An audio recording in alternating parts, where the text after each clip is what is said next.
Let's begin the debate, and let's start with the issue that voters consistently say is their top concern, the economy. President Biden, inflation has slowed, but prices remain high. Since you took office, the price of essentials has increased. For example, a basket of groceries that cost $100 then now costs more than $120. And typical home prices have jumped more than 30%. What do you say to voters who feel they are worse off under your presidency than they were under President Trump? We got to take a look at what I was left when I became president, what Mr. Trump left me. We had an economy that was in freefall. The pandemic was so badly handled. Many people were dying. All he said was, it's not that serious. Just inject a little bleach into your arm. You'll be all right. The economy collapsed. There were no jobs. Unemployment rate rose to 15%. It was terrible. And so what we had to do is try to put things back together again. And that's exactly what we began to do. We created 15,000 new jobs. We brought out the position where we have 800,000 new manufacturing jobs. But there's more to be done. There's more to be done. Working class people are still in trouble. I come from Scranton, Pennsylvania. I come of households where the kitchen table, if the things weren't able to be met during the month, it was a problem.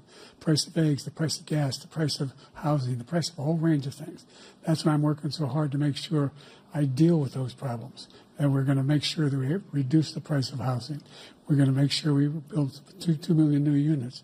We're going to make sure we cap rents so corporate greed can't take over. The combination, what I was left with in corporate greed, is the reason why we're in this problem right now. In addition to that, we're in a situation where if you take a look at all that was done in his administration, he didn't do much at all. By the time he left, things were in chaos, literally chaos. And so we put things back together. We created, I said, those jobs. We make sure we had a situation where we brought down the price of prescription drugs, which is a major issue for many people, to $15 for an insulin shot as opposed to $400. No senior has to pay more than $200 for any drug, all the drugs they can include beginning next year. And the situation is and we're going to make that available to everybody, to all Americans. So we're working to bring down the price around the kitchen table, and that's what we're going to get done. Thank you. President Trump? We have the greatest economy in the history of our country. We have never done so well. Everybody was amazed by it. Other countries were copying us. We got hit with COVID, and when we did, we spent the money necessary so we wouldn't end up in a Great Depression, the likes of which we had in 1929. By the time we finished, so we did a great job. We got a lot of credit for the economy, a lot of credit for the military, and no wars, and so many other things. Everything was rocking good. But the thing we never got the credit for, and we should have, is getting us out of that COVID mess. He created mandates that was a disaster for our country. But other than that, we had given them back a country where the stock market actually was higher than pre-COVID, and nobody thought that was even possible. The only jobs he created are for illegal immigrants and bounce-back jobs, a bounce-back from the COVID. He has not done a good job. He's done a poor job, and inflation's killing our country. It is absolutely killing us. Thank you. President Biden? Well, look, the greatest economy in the world, he's the only one who thinks that, I think. I don't know anybody else who thinks he had the greatest economy in the world. And, you know, the fact of the matter is that we find ourselves in a situation where his economy, he rewarded the wealthy. He had the largest tax cut in American history, $2 trillion. He raised a deficit larger than any president has in any one term. He's the only president other than Herbert Hoover who's lost more jobs than he had when he began, since Herbert Hoover. The idea that he did something that was significant. And the military, you know, when he was president, they were still killing people in Afghanistan. He didn't do anything about that. When he was president, we were still found ourselves in a position where you had a notion that we were this safe country. The truth is, I'm the only president this century that doesn't have this decade, that doesn't have any troops dying anywhere in the world like he did. President Trump, I want to follow up if I can. Am I allowed to respond to him? Well, I'm going to ask you a follow-up. You can do whatever you want with the minute that we give you. I want to follow up. You want to impose a 10% tariff on all goods coming into the U.S. How will you ensure that that doesn't drive prices even higher? It's not going to drive them higher. It's just going to cost countries that have been ripping us off for years, like China and many others, in all fairness to China. It's going to just force them to pay us a lot of money, reduce our deficit tremendously, and give us a lot of power for other things. But he made a statement. The only thing he was right about is I gave you the largest tax cut in history. I also gave you the largest regulation cut in history. That's why we had all the jobs. And the jobs went down, and then they bounced back, and he's taking credit for bounce-back jobs. You can't do that. He also said he inherited 9% inflation. Now, he inherited almost no inflation, and it stayed that way for 14 months. And then it blew up under his leadership because they spent money like a bunch of people that didn't know what they were doing, and they don't know what they were doing. It was the worst, probably the worst administration in history. There's never been. And as far as Afghanistan is concerned, I was getting out of Afghanistan, but we were getting out with dignity, with strength, with power. He got out. It was the most embarrassing day in the history of our country's life. President Trump, over the last 8 years, under both of your administrations, the national debt soared to record highs. And according to a new nonpartisan analysis, President Trump, your administration approved $8.4 trillion in new debt, while so far, President Biden, you've approved $4.3 trillion in new debt. So, former President Trump, many of the tax cuts that you signed into law are set to expire next year. You want to extend them and go even further, you say. With the U.S. facing trillion-dollar deficits and record debt, why should top earners and corporations pay even less in taxes than they do now? Because the tax cuts spurred the greatest economy that we've ever seen just prior to COVID. And even after COVID, it was so strong that we were able to get through COVID much better than just about any other country. But we spurred, that tax spurred. Now, when we cut the taxes, as an example, the corporate tax was cut down to 21% from 39%, plus beyond that. We took in more revenue with much less tax, and companies were bringing back trillions of dollars back into our country. The country was going like never before, and we were ready to start paying down debt. We were ready to start using the liquid gold right under our feet, the oil and gas right under our feet. We were going to have something that nobody else has had. We got hit with COVID. We did a lot to fix it. I gave him an unbelievable situation with all of the therapeutics and all of the things that we came up with. We gave him something great. Remember, more people died under his administration, even though we had largely fixed it. More people died under his administration than our administration, and we were right in the middle of it, something which a lot of people don't like to talk about. But he had far more people dying in his administration. He did the mandate, which is a disaster, mandating it. The vaccine went out. He did a mandate on the vaccine, which is the thing that people most objected to about the vaccine. And he did a very poor job, just a very poor job.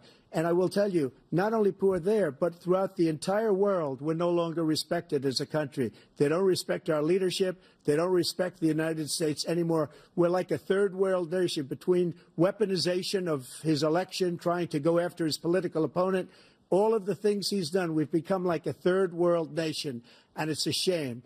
The damage he's done to our country. And I'd love to ask him, and will, why he allowed millions of people to come in here from prisons, jails, and mental institutions to come into our country and destroy our country. President Trump, we will get to immigration later in this block. President Biden, I want to give you an opportunity to respond to this question about the national debt. He had the largest national debt of any president in a 4-year period, number one. Number two, that $2 trillion tax cut benefited the very wealthy. What I'm going to do is fix the tax system. For example, we have 1,000 trillionaires in America. Billionaires in America. And what's happening?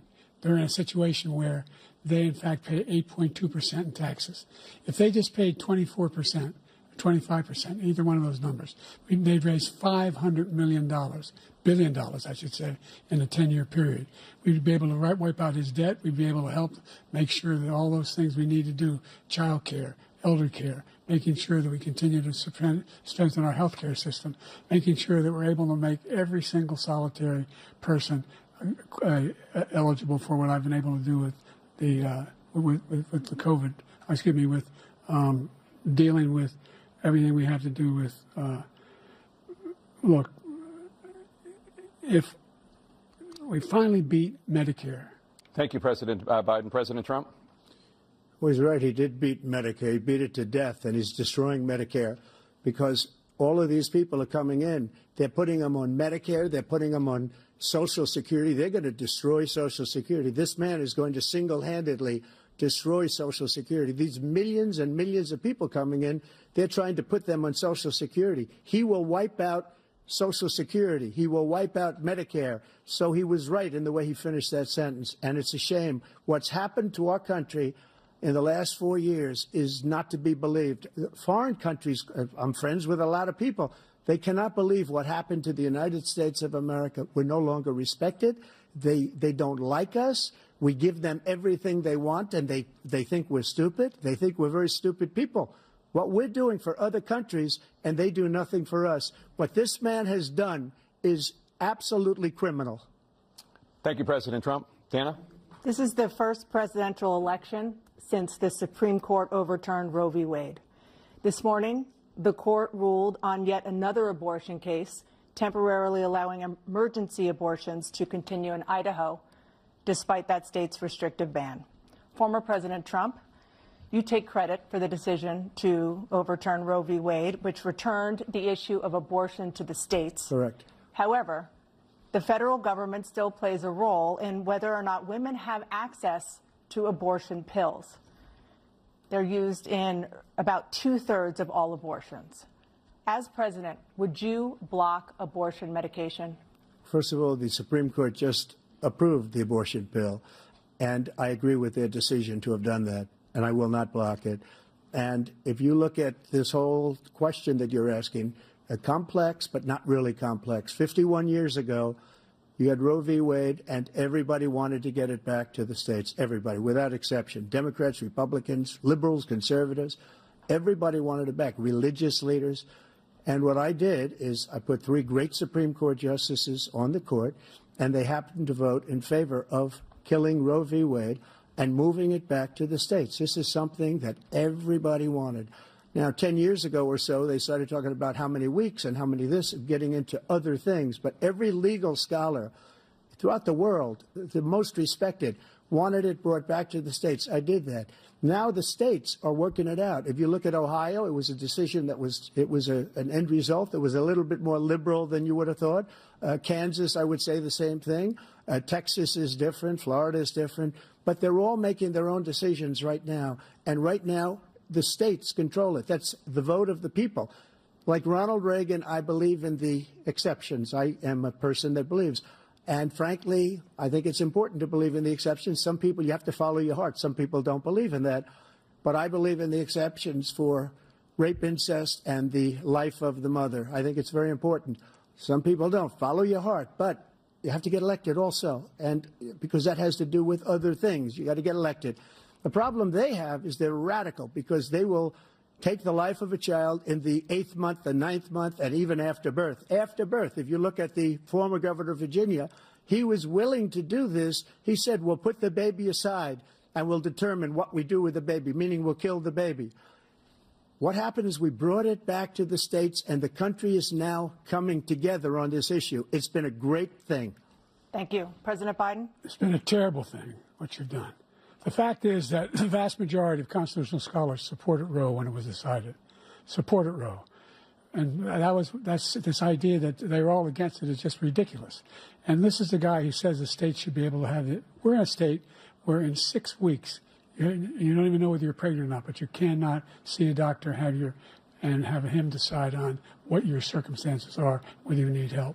The idea that states are able to do this is a little like saying we're going to turn civil rights back to the states, let each state have a different rule. Look, there's so many young women who have been, including a young woman who just was murdered, and he went to the funeral. The idea that she was murdered by an immigrant coming in, they talk about that. But here's the deal. There's a lot of young women who are being raped by their in-laws, by their spouses, brothers and sisters, it's just ridiculous, and they can do nothing about it. And they try to arrest them when they cross state lines. Thank you. There have been many young women murdered by the same people he allows to come across our border. We have a border that's the most dangerous place anywhere in the world, considered the most dangerous place anywhere in the world. And he opened it up, and these killers are coming into our country, and they are raping and killing women. And it's a terrible thing. As far as the abortion is concerned, it is now back with the states. The states are voting. In many cases, it's frankly a very liberal decision. In many cases, it's the opposite. But they're voting, and it's bringing it back to the vote of the people, which is what everybody wanted. including the founders if they knew about this issue, which, frankly, they didn't. But they would have, everybody wanted it brought back. Ronald Reagan wanted it brought back. He wasn't able to get it. Everybody wanted it brought back, and many presidents had tried to get it back. I was the one to do it. And again, this gives it the vote of the people, and that's where they wanted it. Every legal scholar wanted it that way. Staying on the topic of abortion, President Biden, 7 states, I'll let you do that. This is the same topic. 7 states have no legal restrictions on how far into a pregnancy a woman can obtain an abortion. Do you support any legal limits on how late a woman should be able to terminate a pregnancy? I supported Roe v. Wade, which had 3 trimesters. The first time is between the woman and the doctor. Second time is between the doctor and an extreme situation. The third time is between the doctor, between the woman and the state. The idea that the politicians, that the founders wanted the politicians to be the ones making decisions about women's health is ridiculous. That's the last. No politician should be making that decision. A doctor should be making those decisions. That's how it should be run. That's what you're going to do. And if I'm elected, I'm going to restore Roe v. Wade. So that means he can take the life of the baby in the 9th month and even after birth, because some states, Democrat run, take it after birth. Again, the former governor of Virginia, put the baby down, then we decide what to do with it. So he's willing to, as we say, rip the baby out of the womb in the 9th month and kill the baby. Nobody wants that to happen, Democrat or Republican. Nobody wants it to happen. You're lying. That is simply not true. The Roe v. Wade does not provide for that. That's not the circumstance. Only if a woman's life is in danger, she's going to die. That's the only circumstance in which that can happen. But we are not for late-term abortion, period. Period, period. Under Roe v. Wade, you have late-term abortion. You can do whatever you want, depending on the state. You can do whatever you want.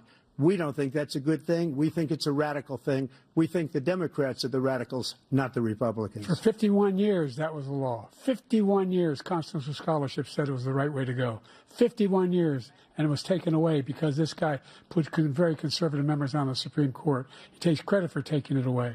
What's he going to do? What's he going to do, in fact, if the MAGA Republicans, he gets elected, and the MAGA Republicans control the Congress, and they pass a universal ban on abortion, period, across the board at 6 weeks or 7 or 8 or 10 weeks, something very, very conservative. Is he going to sign that bill? I'll veto it. He'll sign it. Thank you. Let's turn now to the issue of immigration and border security. President Biden, a record number of migrants have illegally crossed the southern border on your watch.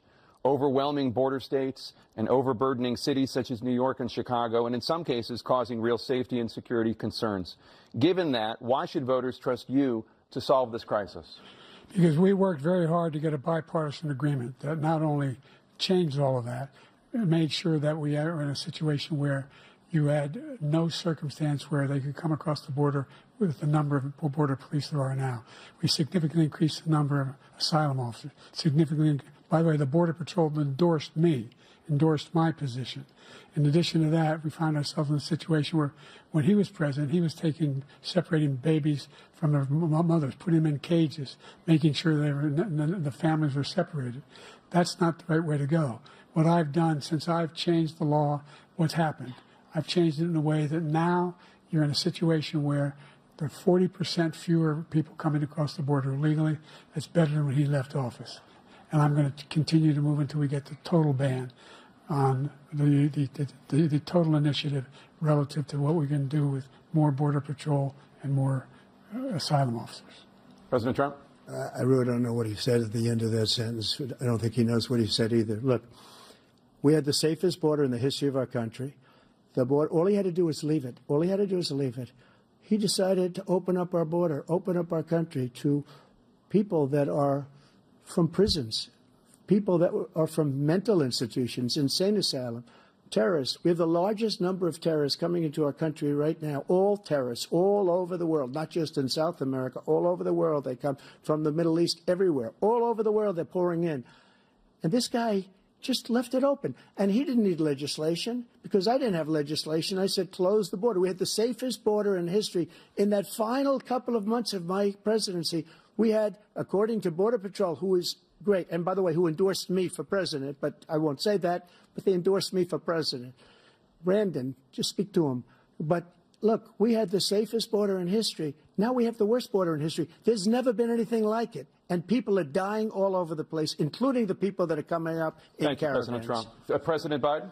The only terrorist who's done anything crossing the border is one who came along and killed three, under his administration, killed an al-Qaeda person come in his administration, killed three American soldiers. That's the only terrorist that's there. I'm not saying that no terrorist ever got through, but the idea they're emptying their prisons, we're welcoming these people, that's simply not true. There's no data to support what he said. Once again, he's exaggerating, he's lying. President Trump, staying on the topic of immigration, you've said that you're going to carry out, quote, the largest domestic deportation operation in American history, unquote. Does that mean that you will deport every undocumented immigrant in America, including those who have jobs, including those whose spouses are citizens, and including those who have lived here for decades? And if so, how will you do it? Just 1 second. He said we killed 3 people. The people we killed are al-Baghdadi and Soleimani, the 2 greatest terrorists, biggest terrorists anywhere in the world, and it had a huge impact on everything, not just border, on everything. He's the one that killed people with the bad water, including hundreds of thousands of people dying, and also killing our citizens when they come in. We are living right now in a rat's nest. They're killing our people in New York, in California, in every state in the union, because we don't have borders anymore. Every state is now a border. And because of his ridiculous, insane, and very stupid policies, people are coming in and they're killing our citizens at a level that we've never seen. We call it migrant crime. I call it Biden migrant crime. They're killing our citizens at a level that we've never seen before. And you're reading it like these 3 incredible young girls over the last few days. One of them, I just spoke to the mother, and they just had the funeral for this girl, 12 years old. This is horrible what's taken place. What's taken place in our country, we're literally an uncivilized country now. He doesn't want it to be. He just doesn't know. He opened the borders. Nobody's ever seen anything like. And we have to get a lot of these people out, and we have to get them out fast, because they're going to destroy our country. Just take a look at where they're living. They're living in luxury hotels in New York City and other places. Our veterans are on the street. They're dying because he doesn't care about our veterans. He doesn't care. He doesn't like the military at all, and he doesn't care about our veterans. Nobody been worse. I had the highest approval rating for veterans taking care of the VA.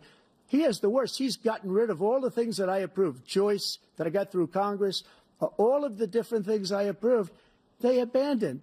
We had by far the highest, and now it's down in less than half, because he's done all these great things that we did. And I think he did it just because I approved it, which is crazy. But he has killed so many people at our border by allowing all of these people to come in. And it's a very sad day in America. President Biden, you have the mic. Every single thing he said is a lie. Every single one. For example, veterans are a hell of a lot better off since I passed the PACT Act. 1 million of them now have insurance, and their families have it. Their families have it because what happened, whether it was Agent Orange or burn pits, they're all being covered now. And his group opposed that. We're also in a situation where we have great respect for veterans. My son spent a year in Iraq, living right next to one of those burn pits, came back with stage 4 glioblastoma. I was recently in France for D-Day, and I spoke all about those heroes that died. I went to the World War II cemetery, World War I cemetery he refused to go to. He was standing with his 4-star general, and he told me, he said, I don't want to go in there because they're a bunch of losers and suckers. My son was not a loser, was not a sucker. You're the sucker. You're the loser. President Trump? First of all, that was a made-up quote, suckers and losers. They made it up. It was in a third-rate magazine that's failing, like many of these magazines. He made that up. He put it in commercials. We've notified him. We had 19 people that said I didn't say it. And think of this. Who would say I'm at a cemetery or I'm talking about our veterans? Because nobody's taken better care. I'm so glad this came up, and he brought it up. There's nobody that's taken better care of our soldiers than I have. To think that I would, in front of generals and others, say suckers and losers. We have 19 people that said it was never said by me. It was made up by him, just like Russia was made up, just like the 51 intelligence agents are made up, just like the new thing with the 16 economists are talking. It's the same thing. 51 intelligence agents said that the laptop was Russia disinformation. It wasn't. That came from his son, Hunter. It wasn't Russia disinformation. He made up the suckers and losers, so he should apologize to me right now. Four-star general standing to your side who was on your staff who said you said it, period. That's number one. And number two, the idea that I have to apologize to you for anything along the line. We've done more for veterans than any president has in American history. And they now are in their family. The only sacred obligation we have as a country is to care for our veterans when they come home and their families and equip them when they go to war. That's what we're doing. That's what the VA is doing now. They're doing more for veterans than ever before in our history. All right. Thank you so much.